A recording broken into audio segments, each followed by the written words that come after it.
అగ్రివాలెట్ channel. ఈరోజు మనం RBD అంటే ర్యాండమైజ్ బ్లాక్ డిజైన్ అనాలిసిస్ని ఆర్ స్టూడియోలో ఎలా చేయాలన్నది మనం నేర్చుకుంటాం. సో దీనికోసం ఫస్ట్ మనకి ఆర్బిడి డేటా ఫార్మేట్ మనకు కావాలి.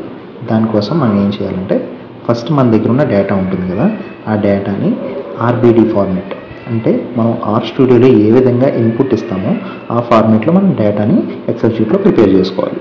దీనికోసం మనం ఈ విధంగా ఓపెన్ చేసుకుంటాం. తర్వాత ఎక్సెల్ షీట్లో మనకి 3 కాలమ్స్ ఉంటాయి. ఫస్ట్ది ట్రీట్మెంట్ కాలమ్. ట్రీట్మెంట్ అంటే ఏంటి? మనం ఏదైతే ఆబ్జెక్ట్ని ఇన్వెస్టిగేట్ చేస్తామో దాన్ని ట్రీట్మెంట్ అంటారు. ఇక్కడ మనకి 32 ట్రీట్మెంట్స్ ఉన్నాయి. సో నెక్స్ట్ కాలమ్ వచ్చేసి రెప్లికేషన్ కాలమ్. రెప్లికేషన్ కాలంలో మనకి 3 రెప్లికేషన్స్ ఉన్నాయి. 3 రెప్లికేషన్స్ మనం అనాలిసిస్లో తీసుకుంటున్నాం. తర్వాత ట్రైట్ అనేది ఏదైనా ఇవ్వచ్చు. సపోజ్ ఇక్కడ నేను తీసుకున్నది degree of days to flowering. So ఇది మన ట్రైట్, ఇది days to flowering trait. So total 32 జీనోటైప్స్ని నేను 3 రెప్లికేషన్గా డివైడ్ చేసుకున్నాను అనాలిసిస్ చేసినప్పుడు. First replication, second replication and third replication. నేను ఏదైతే అనాలిసిస్ని 3 రెప్లికేషన్లో ఎవాల్యుయేట్ చేశానో 32 జీనోటైప్స్ని దాన్ని ఈ ఫార్మేట్లో మనం పెట్టుకుంటాం. ఇది మనకి ఆర్బిడి ఏ విధంగా మనం ఆర్ స్టూడియోని అనాలిసిస్ చేయాలో దానికి కావాల్సిన ఫార్మేట్ ఇది. సో ఇది దాని ఫార్మేట్. తర్వాత దీన్ని ఆర్బిడిలో ఆర్ స్టూడియోలో ఎలా ఇంపోర్ట్ చేసుకుని అనాలిసిస్ చేయాలో ఇప్పుడు నేను చెప్తాను. సో నెక్స్ట్ మనం ఆర్ స్టూడియోలోకి వెళ్దాం. ఆర్ స్టూడియోలో 4 సెక్షన్స్ ఉంటాయి. ఫస్ట్ సెక్షన్ వచ్చి ఎడిటర్ సెక్షన్. ఇందులో మనం ఏదైతే కోడ్ ఇస్తామో దాన్ని ఇక్కడ ఎడిట్ చేసుకుంటాం. కన్సోల్లో ఏదైతే పైన కోడ్ ఇస్తామో అది కింద కన్సోల్లో ఎగ్జిక్యూట్ అవుతుంది. ఇదైతే మనం ఎడిట్ చేసుకోగలం, కానీ ఆ కన్సోల్లో మనం ఎడిట్ చేసుకోలేము. సో మనం దీన్ని ఆర్ స్టూడియో అందుకని ఎడిట్ చేస్తాం అనమాట. తర్వాత ఎన్విరాన్మెంట్. ఇక్కడ ఏదైతే మనం వెక్టర్స్ ఇక్కడ ఎక్కిస్తామో ఇన్పుట్స్ అవన్నీ ఇక్కడ రిప్రజెంట్ అవుతాయి. అలాగే ఏదైతే మనం డేటాని తీసుకుంటామో అది కూడా ఇక్కడ మనకు వస్తుంది అనమాట.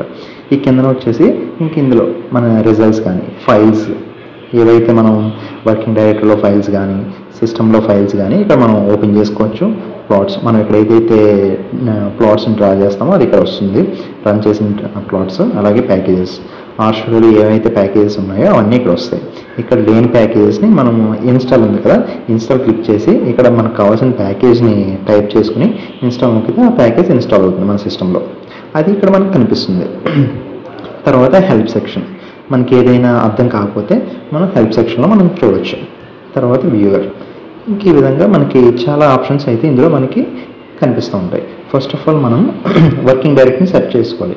నేను ఈ ఎక్సెల్ షీట్ ఉంది కదా, దీన్ని ఒక ఫోల్డర్లో సేవ్ చేశాను. ఆ ఫోల్డర్ని మనం ఇక్కడ డైరెక్టరీగా పెట్టుకుంటాం అనమాట. దానికోసం సెక్షన్కి వెళ్తాం. సెక్షన్ సెట్ వర్కింగ్ డైరెక్టరీ, చూస్ డైరెక్టరీ. నేను ఆల్రెడీ ఇక్కడ ఆర్ అనాలిసిస్ ప్లేస్లో ఇక్కడ డైరెక్టరీని సెర్చ్ చేసుకున్నాను. దాన్ని ఓపెన్ చేస్తాం. మనకి ఇక్కడ డైరెక్టరీ ఓపెన్ అవుతుంది. ఇక్కడ ఫైల్స్ ఉంది కదా, ఫైల్స్ మీద క్లిక్ చేయగానే మనకి ఈ డైరెక్టరీలో ఏవైతే ఉన్నాయో ఫైల్స్ అవన్నీ ఇక్కడ ఓపెన్ అవుతాయి. ఇక్కడ నేను ఆ ఫైల్ని ఆర్బిడి ఎక్సెల్ ఫార్మేట్లో సేవ్ చేసుకున్నాను. సో ఆర్బిడిని క్లిక్ చేయగానే ఇంపోర్ట్ డేటా సెట్ అని వస్తుంది. అంటే అందులో ఏదైతే డేటా ఉందో అక్కడ దాన్ని మనం ఇక్కడ ఇంపోర్ట్ చేసుకోవచ్చు. ఇంపోర్ట్ మీద క్లిక్ చేస్తాం.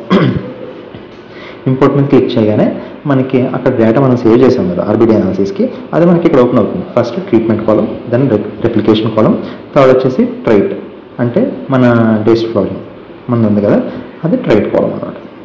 ఇక్కడ దాన్ని మనం నచ్చిన ఫార్మాట్లో సేవ్ చేసుకోవచ్చు. ఇక్కడైతే ఆర్బిడి అని ఉంది, ఆర్బిడి అనే నేమ్తోనే సేవ్ చేశాను.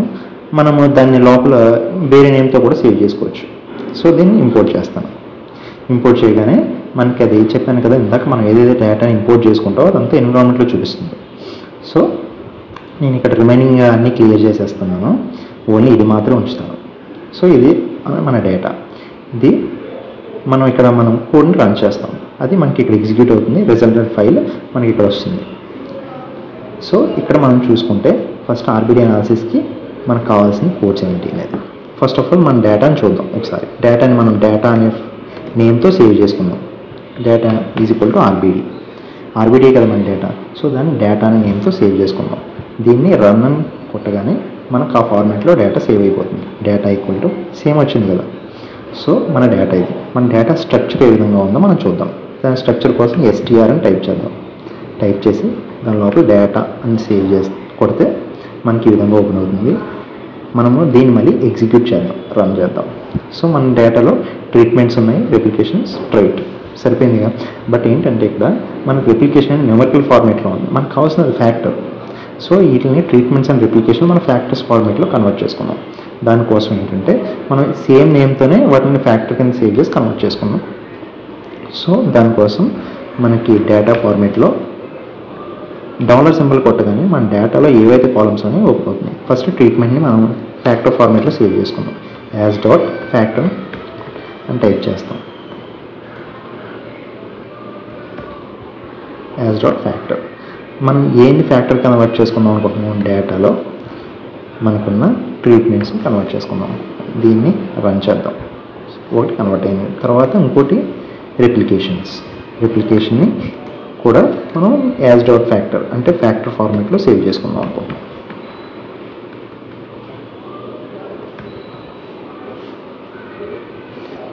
Data dollar symbol replication. So ఈ రెండు సేవ్ అయినాయి. మళ్ళీ మనం దాన్ని స్ట్రక్చర్ చూద్దాం ఒకసారి, అది ఏ విధంగా మారినాయో లేదా అన్నది. Then execute. ఓకేనా. సో ఇప్పుడు మనం చూడండి, ట్రీట్మెంట్స్ అండ్ రెప్లికేషన్ అనేది ఫ్యాక్టర్ ఫార్మేట్లో కన్వర్ట్ అయింది. ట్రీట్మెంట్స్ ఎన్ని 32, మొత్తం 32 లెవెల్స్ అన్నట్టు. ఫ్యాక్టర్స్ ఆఫ్ రెప్లికేషన్ 3 లెవెల్స్ ఉన్నాయి మనకు తెలుసు కదా. First replication, second replication, third replication. అది మన రెప్లికేషన్స్. Then trait. ఈ విధంగా మనకు ఉంది. తర్వాత మనం మోడల్ డెవలప్ చేసుకోవాలి. So model for RBD. Okay. RBD model ఏంటంటే ఇది లీనియర్ మోడల్. దీన్ని ఏ ఫార్మేట్లో సేవ్ చేసుకుందాం, ఆర్బిడి అనే నేమ్తో సేవ్ చేసుకుంటాం. సో దీనికి ఫంక్షన్ వచ్చేసి ఎల్ఎం ఫంక్షన్ వాడి మనం సేవ్ చేసుకుంటాం. ఎల్ఎం అంటే లీనియర్ మోడల్ అని. ఇందులో ఫస్ట్ మన ఇన్పుట్ వేరియబుల్, మన వేరియబుల్ ఏంటి, ట్రైట్. అంటే డేస్ టు ఫ్లోరింగ్ మనం ట్రైట్ అనే నేమ్తో సేవ్ చేసుకున్నాం కాబట్టి దాన్ని ఇస్తాం అనమాట. అది ఇందులో ఉంది డేటా డాలర్ సింబల్ ట్రైట్. తర్వాత మనం దీన్ని ఈ సింబల్ వాడతాం అనమాట. ఈ సింబల్ యూజ్ చేస్తాం అంటే ఈ వేరియబుల్ నుంచి మనం అనాలిసిస్ చేస్తామని అర్థం దానికి. ఇక్కడ నెక్స్ట్ ఇందులో ఉంది డేటా ట్రీట్మెంట్స్. దెన్ డేటా ఇక్కడ మనం కామా కాదు ప్లస్ సింబల్ యూజ్ చేస్తాం. Data dollar symbol replications. ఇది మన లీనియర్ మోడల్. మనకు ఆర్బిడిలో తెలిసిందే కదా, ట్రీట్మెంట్ అండ్ రెప్లికేషన్ మనం వేరియేషన్ చూస్తాం. సో ఫర్ దిస్ ట్రైట్, ఈ ట్రైట్కి మనము ట్రీట్మెంట్ అండ్ రెప్లికేషన్ వేరియేషన్ ఏముందన్నది మనం ఎన్నో వల్ల తెలుసుకుంటాం. దానికోసం మనం లీనియర్ మోడల్ డెవలప్ చేసాం. దాన్ని ఆర్బిడి ఫార్మాట్లో సేవ్ చేసుకుందాం. దీన్ని రన్ చేద్దాం. సో మనకి ఈ విధంగా వస్తుంది. తర్వాత దీంట్లో మనం ఎనోవా ఏంటన్నది తెలుసుకోవాలంటే ఎనోవా బ్రాకెట్ ఓపెన్ ఆర్బిడి అని టైప్ చేద్దాం. టైప్ చేసి దీన్ని ఎగ్జిక్యూట్ చేయగానే మనకి కింద ఎనోవా వస్తుంది. ఇది మన ఎనోవా ట్రీట్మెంట్ అంటే సింగిల్ ట్రీట్మెంట్ యొక్క mean some of squares F value. ఇక్కడ సిగ్నిఫికెన్స్ తీసుకుంటే ఎక్కడైతే ఇక్కడ డబల్ స్టార్ వస్తే 99% లెవెల్లో సిగ్నిఫికెన్స్ అంటే 0.01%. అదే ఇక్కడ 0.05 అంటే 95% లెవెల్లో సిగ్నిఫికెన్స్. ఇక్కడ ఒక స్టారే ఉంది కాబట్టి దీని మీనింగ్ ఏంటంటే ఇది 95% ఆఫ్ సిగ్నిఫికెన్స్. అర్థమైందా? ఆ విధంగా మనం ట్రీట్మెంట్ యొక్క సిగ్నిఫికెంటా కాదా అనేది మనం ఇక్కడ తెలుసుకుంటాం అన్నమాట. ఇప్పుడు మనకి ఇది ఉంది కదా 0.05. ఎప్పుడైతే ప్రాబిలిటీ వాల్యూ 0.05 కన్నా తక్కువ ఉంటే అది సిగ్నిఫికెంట్, అది ఎక్కువ ఉంటే నాన్ సిగ్నిఫికెంట్. ఏదైతే మనకి సిగ్నిఫికెంట్ వచ్చిందో దాని మీనింగ్ ఏంటంటే ట్రీట్మెంట్ మనం 32 ట్రీట్మెంట్స్ తీసుకున్నాం కదా, వాటి మధ్య వేరియేషన్ అనేది సిగ్నిఫికెంట్గా ఉంది. సో మనము 32 జీనోటైప్స్ మధ్య డేటా వేరియేషన్ అనేది significant, not due to environmental effect అని దాని మీనింగ్. తర్వాత replication, it is non significant అంటే వాటి మధ్య డిఫరెన్స్ అంటే ట్రీట్మెంట్ రెప్లికేషన్ 1, 2, 3 మధ్య పెద్ద వేరియేషన్ ఏం లేదు, ఆల్మోస్ట్ సిమిలర్గానే ఉంది అని దాని మీనింగ్. ఈ విధంగా మనం ఎనోవా అనాలిసిస్ని ఎనోవా ఆఫ్ ఆర్బిడి మనం చేస్తాం అన్నమాట. ఈ వచ్చిన డేటాని ఎలా స్టోర్ చేసుకోవాలి, దానికోసం మనం ఏం చేయాలంటే మనం వర్కింగ్ డైరెక్టరీ సెట్ చేసుకున్నాం కదా, అందులోనే మనం ఈ డేటాని సింక్ చేసుకోవాలి.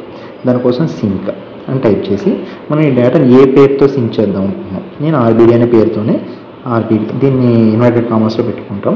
RBD.txt దాంట్లో సింక్ చేద్దాం అనుకుంటున్నాం.